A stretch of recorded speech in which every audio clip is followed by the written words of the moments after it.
Хитер Кроугийн үлдээсэн өв. Тамхинд 4000 орчим химийн бодис байдгаас 100 төрлийн хорт бодис, 63 төрлийн хавдар үсгдэг бодис байдаг.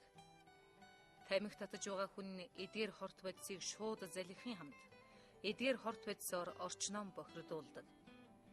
Үүнээс шалтгаалж Америкийн нэгдсэн улсад жилд 3000 тамхи татдаггүй хүн уушигны хавдраар нас барж 300,000 гаруй хүүхэд хэвлийн хөндийн өвчлөлд өртдөг байна. Дам тамхиталтын шууд нөлөөллийн хэмжээ нь тухайн хүний никотиныг хүлээн авах мэдрэмжээс хамаарах тул зарим хүмүүс тамхи татаж байгаа хүний дэргэд удаан сууж чаддаг бол зарим нь маш амархан нөлөөлөлд ордог.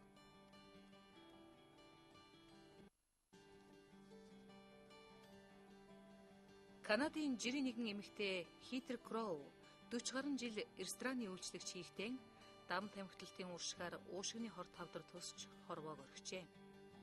Гэхдээ тэрээр бусад хүмүүс түүний эмгэнэлт түүхийг битгий давтаасаа гэсэндээ дам тамхиталтын хор уршгийг хүмүүст ойлгуулахын төлөө маш их ажил хийсний дүнд Канадад ажлын байр болон олон нийтийн газар тамхи татахыг хоригдсон хуулийг батлуулж хамгийн гол нь түүнийг үр дүнтэй хэрэгжүүлэхийн чухлыг жирийн иргэд хууль боловсролд таниулж чаджээ.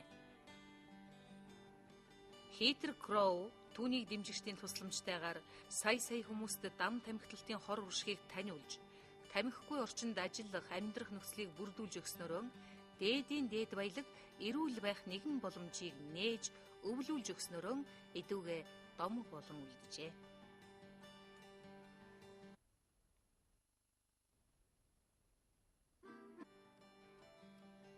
Хитер Кроугийн тухай энэхүү кинон нийт 6 хэлнээр орчуулагдаж, дэлхийн сая иргэнд хүрч дам тамхиталтын хор нөлөөний талаар үннийг өгүүлсээр байна. Дам тамхиталтын уршиг. Дам тамхиталтын шууд нөлөө. Астмтай хүн дам тамхиталтаас шалтгаалan сэдрэх. Харшилтай хүмүүс хамар битүүрэх, нулимс гоожих, нус гоожих, мансуурах. Ханиалгах, толгой өвдөх, бүхшүүлэх, цээж бачуурах. Тамхинаас гарах гэж байгаа хүмүүс тамхинд татагдах, үгүйлэх зэрэг нөлөө үзүүлдэг. Дам тамхиталтын удаан хугацааны нөлөө. Уушигны хорт хавдар, зүрхний өвчин, ураг зулбах, гажигтай төрөлт, чих өвчлөх, дүлээрэх, ужиг хэлбэрийн астм, харшил үүсэх, хүүхдийн сэтгэхүйн зарим өөрчлөлт үүсэх.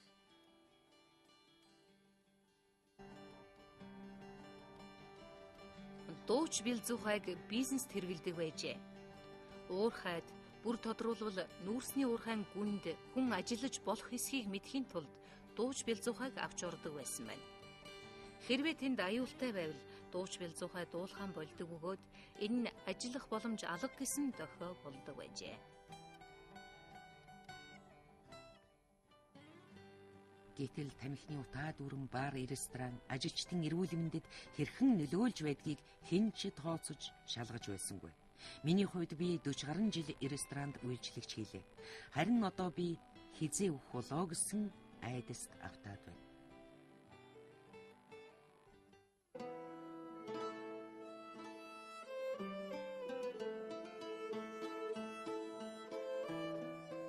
My name is Heather Crow.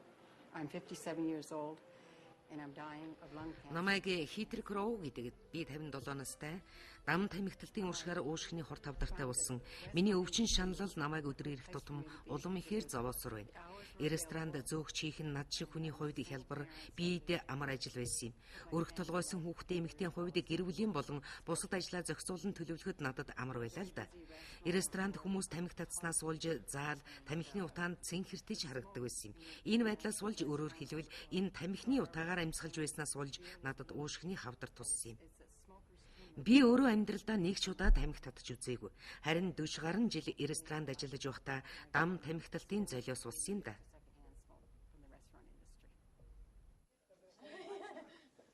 That's a beat off the girls, right? That's right.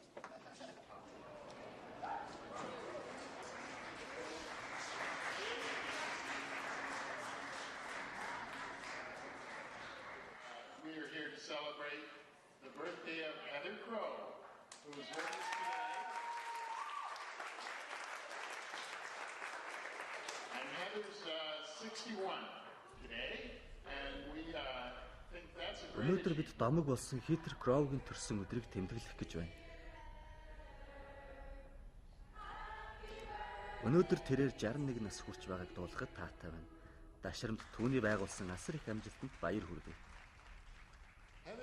2002 оны 100 Peter Crow Синти Колорадо бит хоёр дээр ирээд би хүмүүст тусламар байна гэсэн. Тэрээр уушгины хавдраар өвчлсөн байлаа. Тийм ээ. Тэр бусдад туслахад минь туслаач гэсэн юм. Тэр үнэхээр тусалж чадсан. Петертэй хамтран ажиллаж эхэлснээс хойш эдүгээ 4 жил өнгөрчээ. Бидэнд ямар тус хүргэсэн бэ гэвэл тэр үед буюу 2002 онд Канадад ажиллагчдын дөнгөж 5% нь л ажлын байр болон олон нийтийн газарт дам тамхиталтаас хамгаалагдсан байсан. Онтарио болон Heather Crow-гийн төрсөн нутаг болох Нова Скошиад тамхины эсрэг шинэ хууль баталж хэрэгжүүлснээр энэ оны сүүлийн байдлаар буюу 4 жилийн дараа л гэхэд Канада ажиллагчдын 80% нь тамхины утаанаас хамгаалагдсан ажлын байранд ажиллах болсон юм аа. Энэ богинохон хугацаанд агуу их өөрчлөлтийг санаачлан хэрэгжүүлэхэд Heather Crow-гийн гүйцэтгэсэн үүрэг асар их бий гэдгийг хэлмээр байна. Миний ээж Калифакст дуучин байсан бөгөөд бид түүний тоглолтыг байнга үздэг байлаа. Зөвхөн амьдралаа залгуулах төдийл орлого болдог байсан. Би эрүүл агаарт ой модон дотор тоглож өссөн хүн. Эрүүл мэндэд муугар нөлөөлөх үз орчны сөрөг нөлөө өрдөө байгаагүй. Миний ээж бидэнд амьтад аюултай бишээ, харин хүнээс л аж явах хэрэгтэй гэж байнга хэлдэгсэн дээ. Ээж минь нутгийн уугуул ирхэн байлаа. Тэр үед хүүхдүүдийг 4 нас хүрмэгцэл эцэг эхээс нь авч явдаг байсан юм. Тэд өөрсдөө үр хүүхдээ өсгөхч ирэхгүй байсан тийм үе байсныг та нар мэдэх үү? Тэд уугуул иргэдийн соёлыг бүхэлд нь үгүй хийхийг хүсэж байлаа. Миний ээжийн хувьд цагаан арьстантай гэр бүл болсноор бид зарим нэгэн байдлаар хамгаалагдсан юм.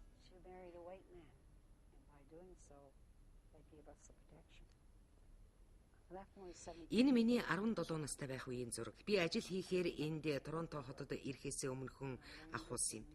Анх би 1962 онд хотод ирж байсан санагдаж байна. Тухайн үед Калифакст хамгийн өндөртөө тооцогдох 4 давхар байшин байлаа. Гэтэл энэ дээрээ нүд дээрээлжлэх гайхах зэрэгцсэндээ тэр их том хот галт тэрэгний буудал болон бусад зүйлийг хараад үнэхээр гайхаж сэтгэл хөдлөж байлаа. Ингээд ирсэн өдрөөс эхлээд л ажил хайх хэрэгтэй боллоо. Тэгээд удалгүй ресторанд үйлчлэгч хийх боллоо. Нэг өдөр тэд надаас цайлагт үйлчилж чадах уу гэж асуулаа. Цайлаг гэж юу юм бэ гэхэд юу гинэ? За тэгвэл хүрээ дээрээ бид чамд заагаад өгнө гэж тэд хэлсэн. Түүнээс хойш би чөлөө заваараа цайлагт үйлчилдэг боллоо. Өдөр нь ресторанд ажиллаж хаад оройн 2 цаг гарan цайлагт үйлчилдэг байлаа. Би өөрийнхөө л амьдарч байлаа. Өрх толгойсон их би бусдаас илүү амьдрнаа гэж юу байх вэ? Өөртөө байр улан бусад зүйлсийг хүснээрээ худалдан авах боломжгүй нь мэдээж. Жишээ нь өдөрт илүү цагаар ажиллаж чадвал илүү мөнгө олох боломжтой байсан. Гэхдээ ер нь өдөрт илүү цагийн хөлс $20 доош олж байгаагүй. Илүү мөнгө хийгээгүй би ахиухан цаг ажиллах л хэрэгтэй байлаа. Илүү цагаар ажиллана гэдэг нь боломжтой үедээ өөртөө цалин бичээд авахтай л адил асуудал. Би Моёгийн ресторанд үйлчлэгч хийж байлаа. Миний хийх ёстой ажил бол би үйлчлүүлэгчдэд анхаарал тавих асуудал. Би үнэндээ сайн үйлчлэгч байсан. Нэг ч үйлчлүүлэгчийг сэтгэл дундуур байлгахгүй төлөө л ажилдаг байлаа.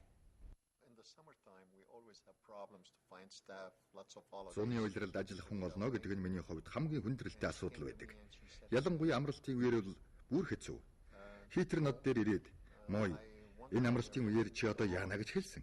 Би түүнийг амралтаа авнаа л гэж битгий хэлээсэй гэж дотроо залбирч байлаа. Учир нь надад үнэхээр хүн дутмаг, би их сандарч байсан үе л дээ.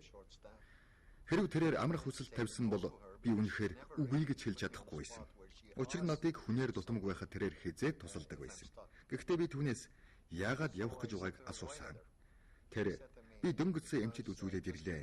Би уушигны хор тавдартай болсон байна. Гэхдээ би чамайг хүнээр дутаж байхад чинь яаж явах вүлээ гэсэн. Тэрээр миний төлөө санаа тавьж, тийм сайхан сэтгэл гаргаж байгааг хараад үнэндээ чихэндээ ч итгээгүй. Тэрээр миний төлөө санаа зовж байхдаа өөрөө хавдар туссан талаараа огт гомдлоогүй. Энэ бол үнэндээ түүний хичнээн сайхан сэтгэлтэйг илэрхийлж байгаа.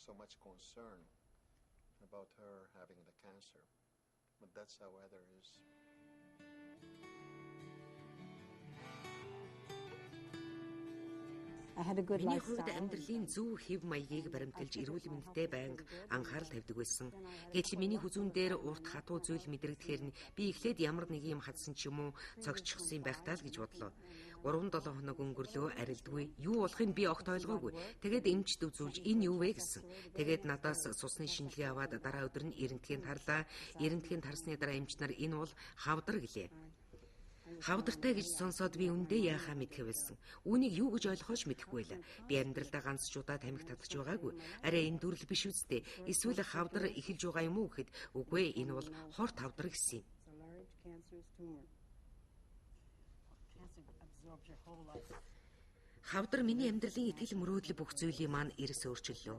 Эмчид үзүүлэх хуваар биеийн жингийн өөрчлөлт, ханиалгах, халуурах, цусны даралт ихсэх, эмээ уух, өдөрт хэдэн ямар тунгаар уух вэ гэдгээ тохируулах гээд толгой эргэм олон зүйлийг зохицуулах хэрэгтэй боллоо. Хажуугаар нь хэрэглэж байгаа химийн эмчилгээ нь миний ой тогтоолт сэтгэхүйд сөргөөр нөлөөлж мартах, хольж хутгах, андуурах зэрэг зовлон мэдрэгддэг боллоо. Гэхдээ энэ бол надад тохиолдсон бэрхшээлүүдийн зөвхөн нэг нь л байсан юм да. Formula for this one. I had to go through it, and I have to do the journey. Үүний дээр би дам тамхиталтын хор уршгийг хүмүүст таниулахаар зорилоо. Гэхдээ би маш олон газраар явж энэ бүхнийг хийх хэрэгтэй гэдгээ маш сайн ойлгож байлаа. Хейтер надтай уулзаад би хүмүүсийг хамгаалж туслах үйл ажиллагаанд оролцмоор байна гэж хэлж байсныг санаж байна. Тэр үед нь би энэ эмэгтэй хавдрыг эмчилдэг ямар нэгэн аргын талаар л ярих гэж байгаа юм шиг байна гэж таамаглаж байсан юм. Дараа нь түүний саналыг сонсоод энэ ажлыг хэрхэн зохион байгуулж болох талаар манай нийгмийн эрүүл мэндийн ажилтан Карол Мактоналд Барбаратай санал солилцож эхэлсэн. Тэрээр хейтерийг өвчтөе атлаа олон аялал хийж олон нийтэд тамхины хор холбогдлыг таниулна гэдэг ихээхэн эрсдэлтэй асуудлаа гэдгийг мэдж байсан ч Карол түүнд туслана гэж хэлж байсныг санаж байна. Хэрвээ Карол байгаагүй бол өөр хэн нэгэн түүний оронд ажиллах хэрэгтэй гэж хэлсэн. Энэ цагаас эхлэн бид түүний үйл ажиллагааг идэвхтэй дэмжин ажилласан юм да. Анх түүнтэй хамтран ажиллахаар болоод би үнэхээр түүнд тусалж чадах болов. Түүнд яг ямар дэмжлэг хэрэгтэй байгаа юм бол гэж санаа зовж байсан. Тэгээд эхлээд бусдын л адил 1 цаг 30 минут хэртэй уулзаж ярилцахаар болсон. Үүнээс хойш бидний уулзалт ярилцлага 3 цаг орчим үргэлжилдэг болсон бөгөөд уулзалт байнга л инээд хөрөөр дуусдаг байлаа. Эмч түүний өрөөнд орж ирэхэд бид байнга л инээж байдагсан. Учир нь тэр энэ ажлыг зүгээр л ажил хаялт мэт хүлээн авч байсанд байгаа юм. Би утсаа авсан чинь нэгэн эмэгтэй Сенти Клард мөн үү гэсэн. Тэрээр би тантай уулзах хэрэгтэй байна. Учир нь би дам тамхитай уушгаар хор тавдраар өвчлснөөс өгөх болоод байна. Энэ талаараа нэхэмжил гаргахад минь та туслаач гэсэн.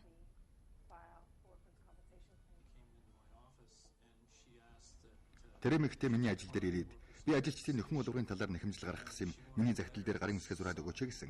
Тэрээр дахин таийн захидал дээр гарын үсгээ зураад өгвөл энэ асуудлыг биднээс тасарсан улс төрчид дүүрэг хот аймгийн захиргааныхны сонорт хүрэх боломж бүрдэх юмаа гэж байсан. Ажилчдын нөхөн олгорыг нэхэмжлэл түүний тал шийдэгдсэн. Энэ байдал нь түүнийг шууд олонний танил болгож тэрээр сонин хэвлийн өрөнд бичигдэг болсон. Энэ нь дам тамхиталтын талаарх түүний үгийг маш хүчтэй болгосон. Учир нь тэрээр ямар ч улс төр, ямар ч сэтгүүлч хэнд ч гэсэн дам тамхиталтаас болж уушгины хавдартай болсон. Дам тамхиталт өхөлт хүрэх аюултай гэж хэлэхэд хүмүүс эргэлзэлгүй хүлээн авдаг болсон. Би өглөөний цагаа байнга л Ньюпорт ресторанд уудаг байлаа. Хейтер тэнд үйлчлэгч хийдэг байсан юм. Нэг өдөр тэрээр сайн уу гэхэд урдын адил сайн гэсэн. Дараа нь мөн л түүнээс сайн уу гэхэд тэрээр нэлээд сугалцсан байдалтай болж ирсэн. Тэгээд тэрээр дөнгөж сая өөрийнхөө шинжилгээний хариуг авсан. Тэнд уушгины хор тавдартай гэж оншилсан байна гэж хэлсэн юм. Тэгээд би түүнд бид дам тамхиталтын талаар компанид ажил зохион байгуулах гэж байгаа тухайгаа хэлсэн. Тэр ч үүнд идэвхтэй оролцох болсон юм да.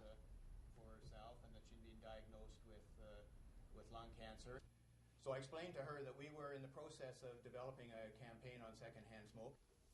I've been a waitress for 40 years. To earn a decent living. Би өөрийнхөө болон охиныхоо амжиргааны төлөө л 40 орчим жил ресторанд үйлчлэгч хийсэн. Дам тамхиталтын уршигл миний амь насанд занал хийлж байна. Энэ үйл ажиллагаанд хейтер үнэхээр голлох үүрэг гүйцэтгсэн. Хейтерийн санаачилсан анхны үйл ажиллагааны дараа бүсүүдэд маш их ажил өрнөсөн. 2002-оос 2006 он бидний хувьд үнэхээр гайхалтай өнгөрлөө. Энэ бүхнийг хейтерийн хүчээр л хийсэн гэж бодож байна. Хейтер зорьсондоо хүрэхийн тулд маш их чармаал төвчээр гаргасан. Тэрээр саад бэрхшээлийг арилгаж чадсанараа бидний үйл ажиллагаанд ч өөрчлөлт оруулж чадсан юм. Хейтерийн үйл ажиллагаанд бид юу хийх ёстой байсныг сайтар ойлгуулж бидний санааг нэгтгэж өгсөн. Хитрийн бусадтай ярилцж байгаа нөхцөл байдлыг хэн бүхэнд ойлгомжтойгоор тайлбарлаж байгаа нь үнэхээр гайхамшигтай байсан. Тэр маш энгийн дүр төрхтэй гайхамшигтай нэгэн байсан да. Тэтгэвртээ гараад юу хийх вэ гэж юу? 40 гаруй жил ажилласан ихэнх хүмүүс ажлын цагаа богиносгож тэтгэвртээ гарч гэртээ амархаар төлөвлөдөг. Гэтэл би 40 жил ажиллахдаа дам тамхиталтын уршгаар эрүүл мэндээр хохирч уушгины хор тавдартай болсондоо үнэхээр их харамсаж байна. Хичнээн удаан наслах үлдснээ мэдэж байгаа болохоор тэтгэвртээ гараад чухам яахаа мэдэхгүй л байна да. Хойлонд баар рестораны үйлчлэгч зөөгчдийн эрхийг хамгаалсан ямар заалт байгааг би сонирхож үзлээ л дээ. Тэнд үндэ ямар ч тодорхой заалт алга. Бид нар хаяж болох ажилчид юм уу гэсэн сэтгэл төрж байна.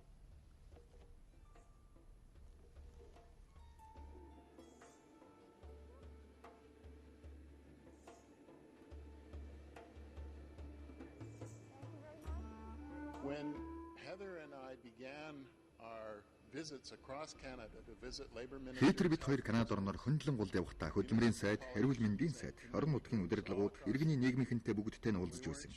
Бид ямар үр дүнд хүрэхээ тэр бүр сайн мэдэхгүй байсан юм. Гэхдээ бидний хамгийн анхны ажлаас маш их зүйл шалтгаална гэдгийг бид мэдэрч байлаа. Анх очсон газруудын нэг маань Новом Ньют муж дахь Каловер байлаа.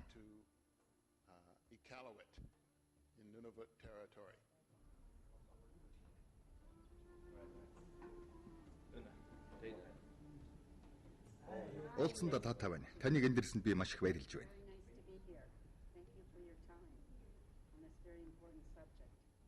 Ньюний яваад тавтай морил. Намайг өрсөн явдалд би маш их талархаж байна. Ребекка Уги Вильямс манай Ньюний яваагийн хамгийн хойд дүүргийн иргэдийг төлөөлдөг. Уулзсандаа таатай байна. Бид хуулиндаа өөрчлөлт оруулах гэж байгаа. Та энэ нэрлэх санаачилсанд бид үнэхээр талархаж байна. Ноёд хатагтай нараа, та бүхэнд өдрийн мэнд дэвшүүлье. Намайг өрсөнд би маш их талархаж байна. Миний хувьд Ньюний яваад анх удаага ирж байна. Би өөртөө тохиолдсон зүйлээ та бүхэнтэй хуваалцахаар ирлээ. Би 40 гаруй жил рестораны үйлчлэгч хийсэн. 2001 оны үгүй биш юм а 2002 оны 3 дугаар сард уушгины хор тавдар тусснаа мэдсэн. Би амьдралдаа нэг ч өдөр тамхи татж байгаагүй. Гэтэл 40 жилийн турш тамхинд хордсны улмаас хавдар үүссэн гэж онцлогдлоо. Энэ туршид надад үнэндээ ямар нэгэн зовөр огт байгаагүй. Гэтэл одоо энэ өвчин бүр 3 дугаар үедээ орчихсон байна. Маш их газар авч хүндэрсэн байгаа биз? Би ээжийнхээ эцэг өвгөд мөн өөрийнхөө талаар эргцүүлэн бодохын зэрэгцээгээр хамгийн гол нь ирээдүй хүүхдүүдийнхээ төлөө санаа зовсондоо тэд нарын дам тамхины хороос хамгаалахын тулд энэ үйл ажиллагааг явуулж байгаа юм л да.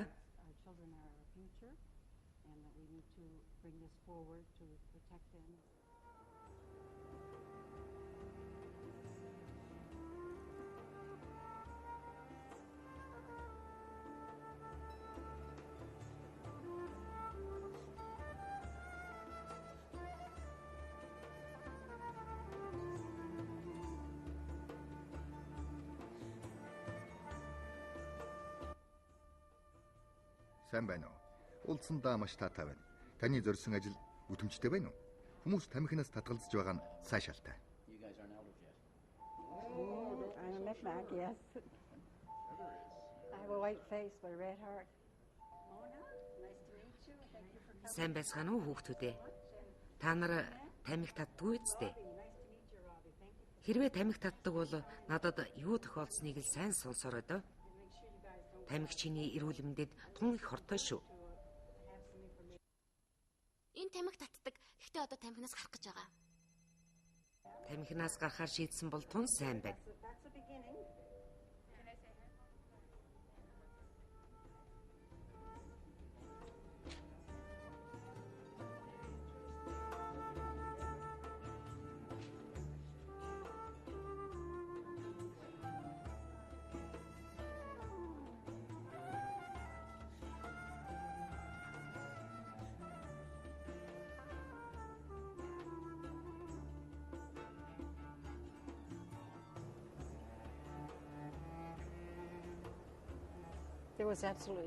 Би дам тамхиталтын уршгаар уушгины хор тавдар үүсдэг гэж мэдмэгцээ.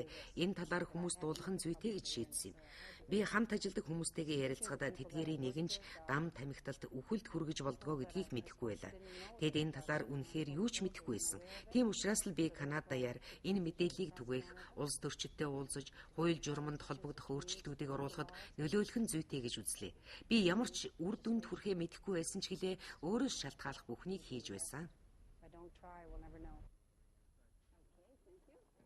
Хитрийн санаачлага үйл ажиллагааны үр дүнд Канадын баруун хууль хэсэгт орших Нью-Нивяд анх удаа тамхигүй орчныг бүрдүүлэх талаар хуулийг батлан хэрэгжүүлсэн.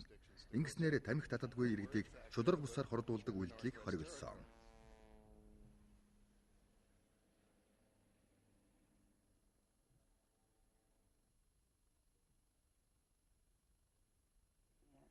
Тийм ээ, хэдийгээр миний бие их муудаж байгаа боловч би олон нийтэд дахин хандаж хэлмээр байна. Учир нь энэ үнэхээр анхааруулжтай асуудал. Хүмүүс надад тохиолдсон зүйлийг хараад өөрсдөө эрсдлээс хамгаалах ёстой.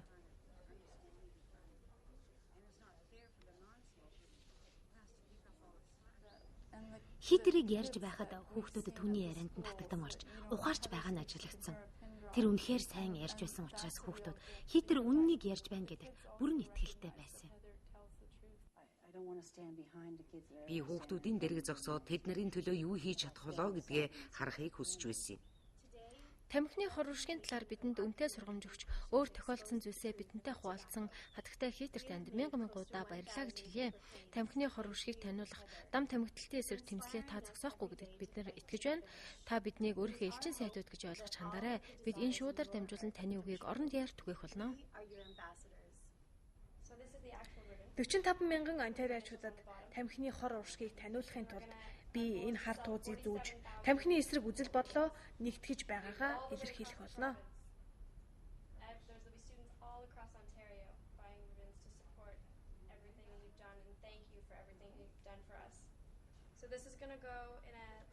Таны үйл ажиллагааг дэмжигч оюутнуудын дэмжлэгийг харуулсан зурагт хуудас. Энэ гарнууд таны дэмжиж байгаагийн илэрхийлэл болно. Үүнийг харсан хүн болгон энэ тухай шууд ойлгоно. Бидний авч яваа энэ шоу таны үгийг орон даяар нисэн олонд хүрэхийн илэрхийлэл юм. Энд тамхиталтын эсрэг дуу хоолойгоо нэгтгэж байгааг илэрхийлсэн тууз дүрслэгдсэн байна.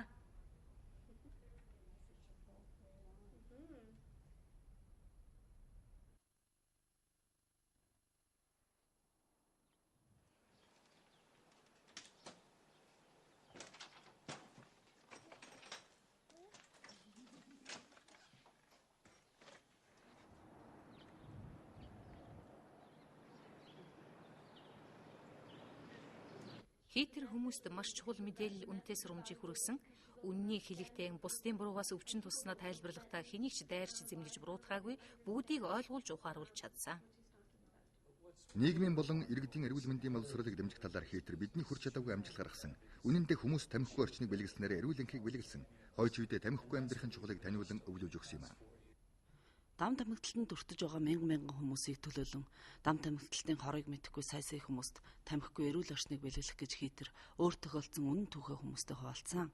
Гэхдээ л өнөөдөр мянган хүн дам тамхиталтаас хордож тамхины уршгаар өвчилж хорвоог орхиж байгааг статистиктэй үзүүлсээр байгаа нь харамсалтай юм.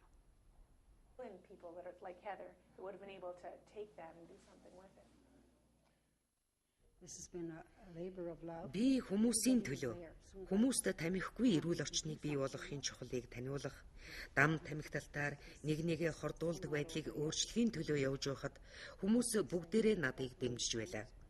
Бурхандаа талархаж байна. Надыг дэмжиж байгаа та бүхэнд талархаж байна. Нэг хүн ч гэсэн юмыг өөрчилж чаддаг юм шүү. Энэ бол миний л туулсан зам да.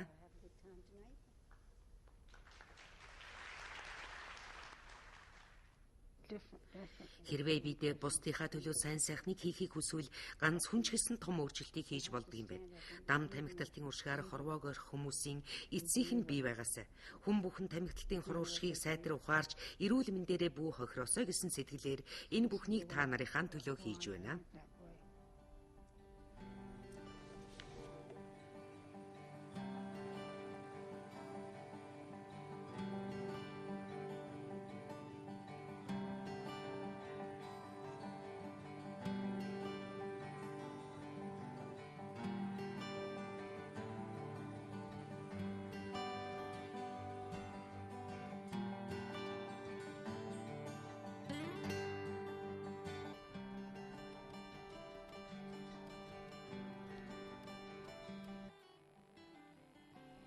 Хитер Кроу нь Калифакс, Нова Скоша, Геген Джонс, Ньюфаундланд ба Лабрадор гэх мэт Канадын 30 гаруй засаг захиргааны нэгжүүдэд их хөдөлмөр эрүүл мэнд эрхлэх асуудал хариуцсан ажилтнууд улс төрчдөд өөрийн байдал санал зөвлөмжөн хүргэжээ. Тэрээр мянган сургууль, албан байгууллагуудаар орж сая хүнд дам тамхиталтын хор уршгийг таниулж, тэдэнд болон ирээдүйн иргэдэд тамхихгүй эрүүл орчинд байхын чухлыг ойлгуулж чаджээ. 2004 оны 11-р сард Канадад тамхины хяналтын тухай конвенцийг баталсан байна. Энэхүү конвенцид нэгдэн орсон орн нь өөрийн нутаг дэвсгэр дээр ажилчид болон иргэдийг тамхины хор нөлөөнд өртгөхөөс сэргийлэх арга хэмжээ авах үүрэг хүлээдэг юм а.